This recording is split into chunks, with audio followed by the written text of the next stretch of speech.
Hey everyone, Rho here.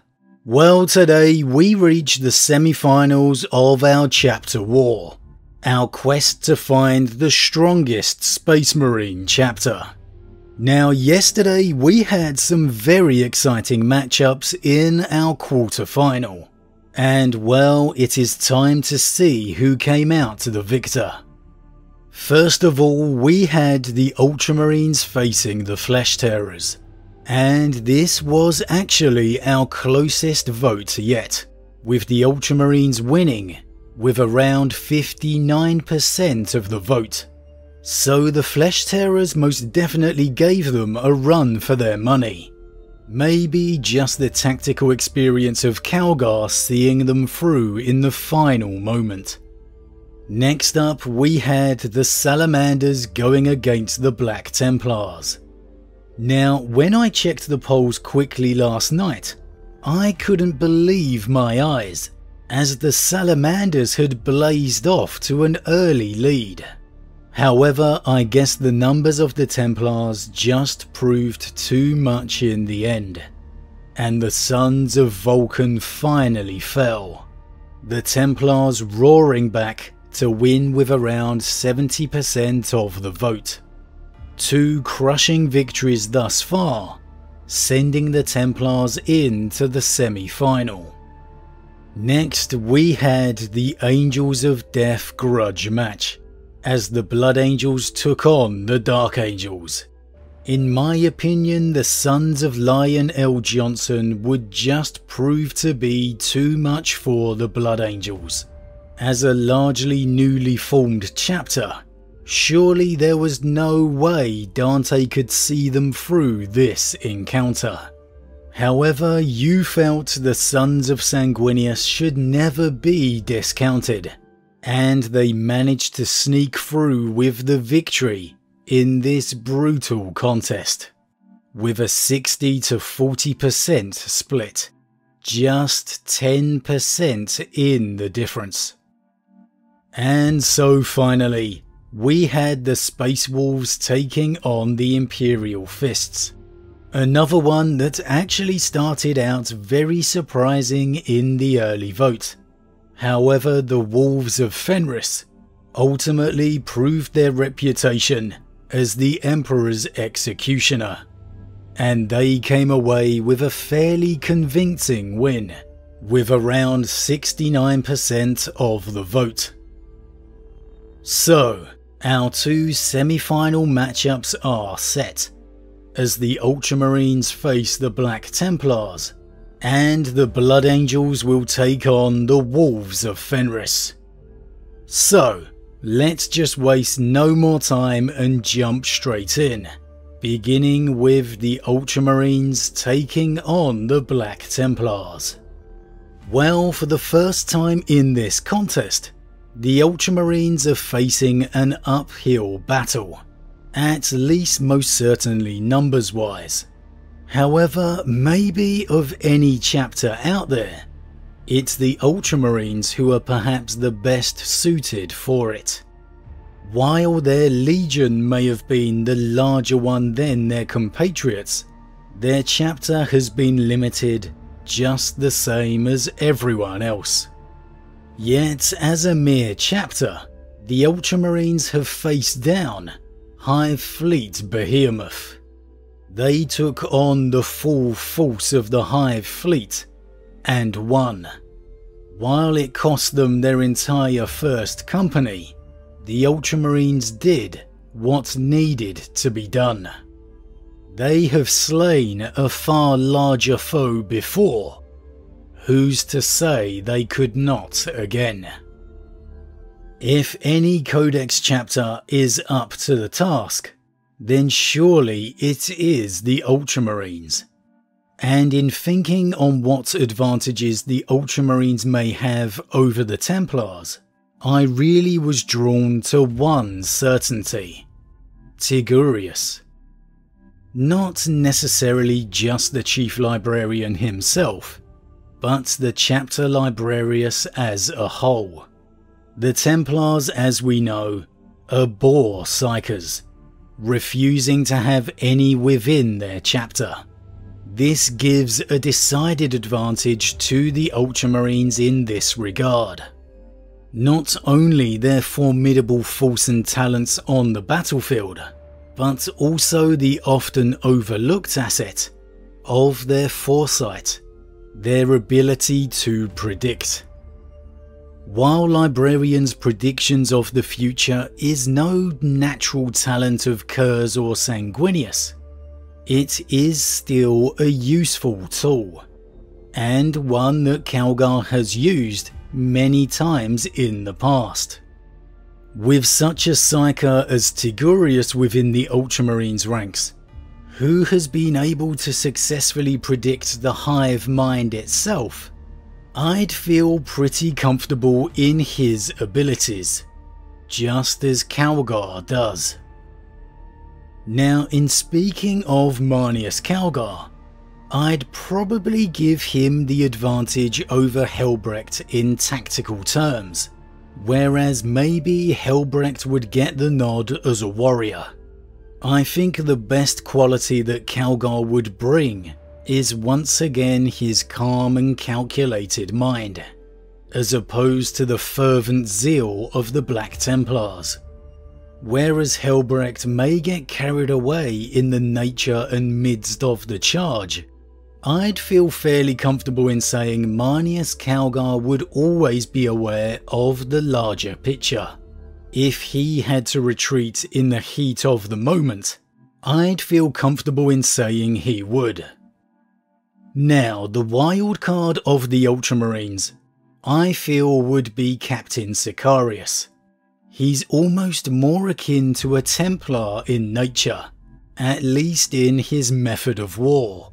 Far more aggressive and willing to take the big risks. He could just surprise the Templars more than they might expect. Now, the problem is, he is no longer second company captain, instead captain of Guilliman's Victrix Guard. I know we're not including Guilliman in this encounter, but I think Sicarius should still be included, as a member of the chapter and still technically a captain nonetheless. While he may not have a full company to command, he could still prove decisive at the head of the Victrix Guard. Now, when it comes to the tactics of the Codex, well, you can either see this as flexible, dependable, providing an answer for any situation, or maybe simply predictable. It all depends on your point of view. Now, the Templars. Again, Helbrecht and his chapter would have a big numbers advantage. By how much, depending on what he could manage to contact and muster in time. However, as we say each time, I would easily expect it to be several thousand. Now, I think this match all depends on how you'd expect Helbrecht to face this encounter, whether or not he would take the Ultramarines for granted, believing his superior numbers to be enough. I think Helbrecht might rightly see Calgar as the defining factor, and that if he could take him out, the battle would be a lot easier. While the Ultramarines would react to the loss of a commander far better than some chapters, there's no denying it would still be a monumental blow. Not even the Ultramarines could seamlessly continue after losing such a legend of their chapter. And it's just a gut feeling, but I think Helbrecht would make a beeline straight for Calgar. How that would play out is up to you. However, again, the numbers advantage is heavily in the Templars' favour, as really it would be against any chapter they would come up against other than the Space Wolves. And as good as the Ultramarines are, I'm just not sure I can see them overcoming it. I think if any standard chapter could overcome such a disadvantage, it may have to be one that has more of its own X factor. one that's willing to think outside the box. I'm not sure the Ultramarines do that enough to get the win here. So my vote would lean towards the Black Templars. But your vote is the one that matters.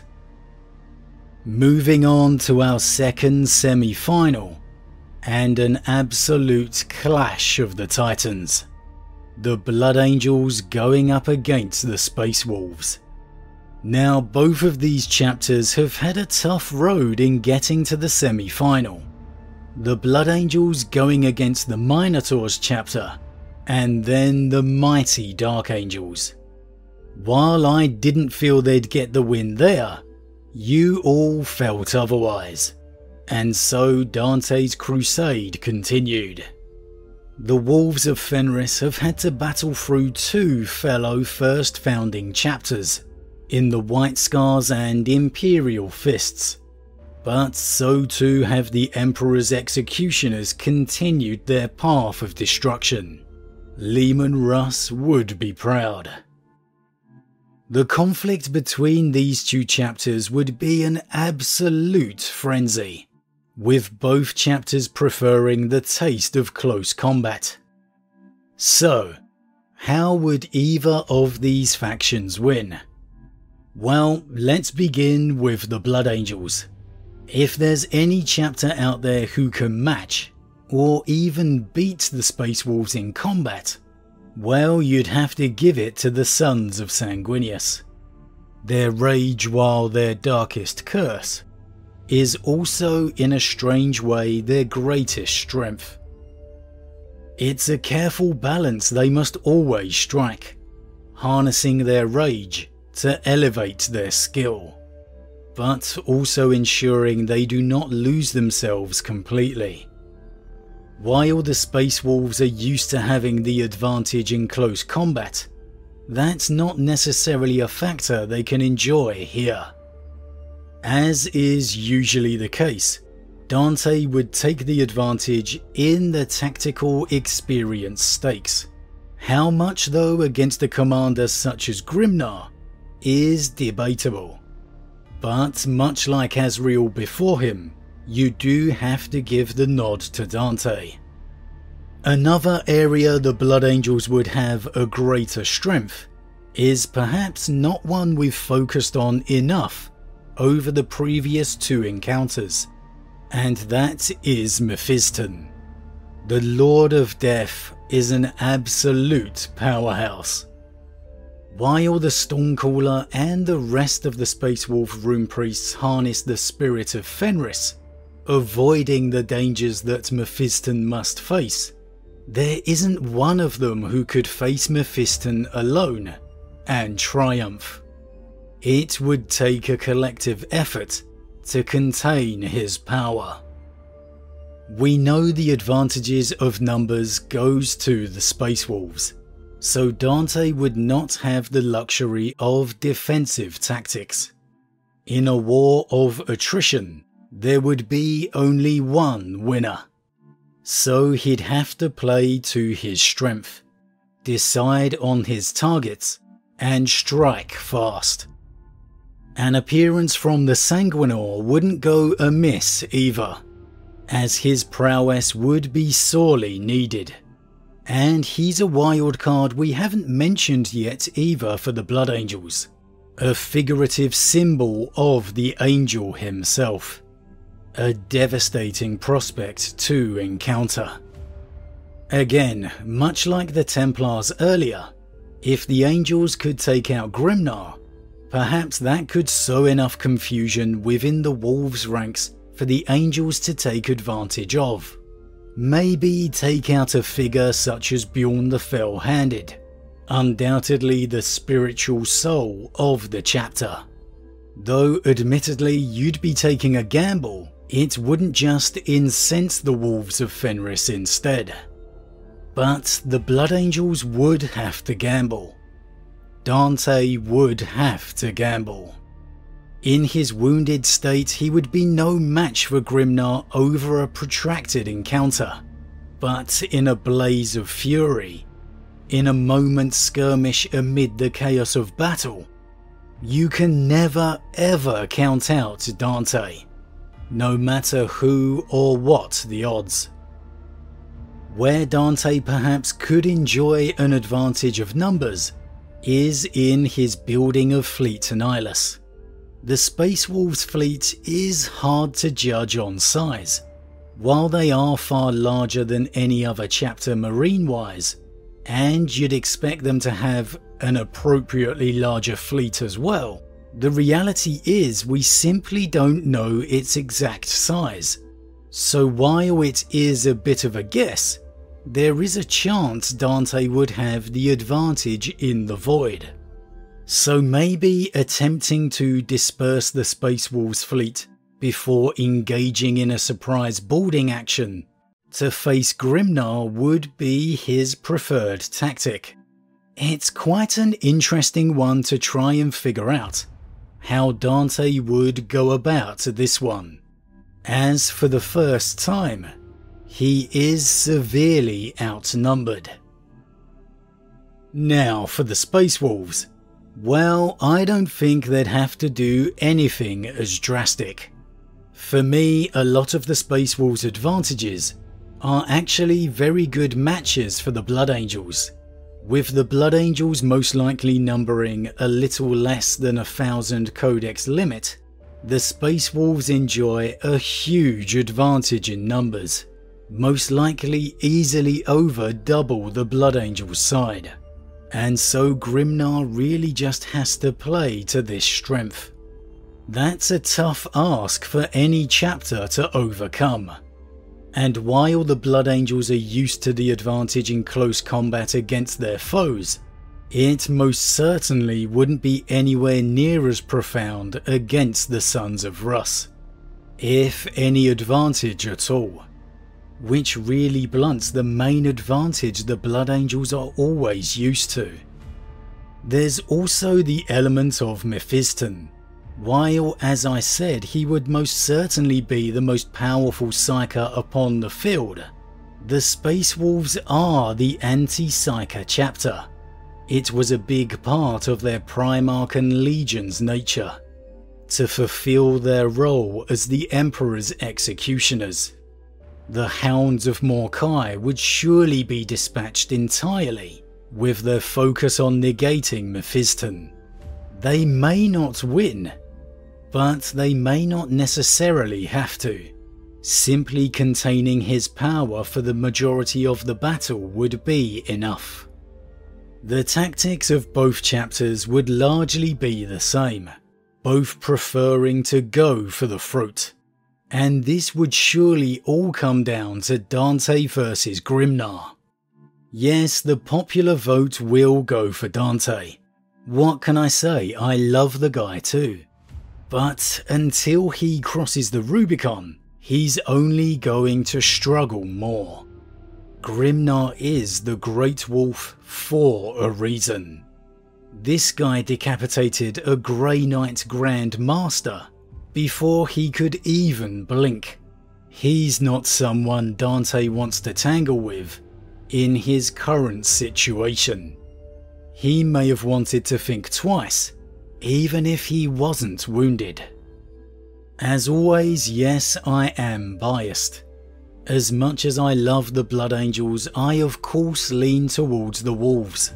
But I just don't see Dante being able to beat Grimnar in his current state. The Blood Angels may have the Sanguinor as their figurative symbol, while the Wolves of Fenris have Bjorn the Fell-Handed, a man who went to war beside Leman Russ himself. At the end of the day, each Blood Angel would have to slay several Wolves of Fenris before falling in battle, for the Angels to be able to even the numbers gap. Against the standard Codex chapter, I could give them that. But against the Space Wolves, being able to kill 3 or 4 before falling yourself, I just can't see that happening. It's a real clash of titans. Dante, Mephiston, Astarath, against Grimnar, Ragnar and Bjorn. Honestly, what a what-if battle this one would be to watch. We know how I'm siding in this one. I thought the Dark Angels had too much for Dante and co, so I most definitely think the Wolves have far too much here. But it doesn't matter what I think, as the important vote is yours. So who do you see moving on to the final?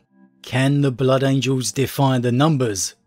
Or will the Emperor's executioners fulfill their duty?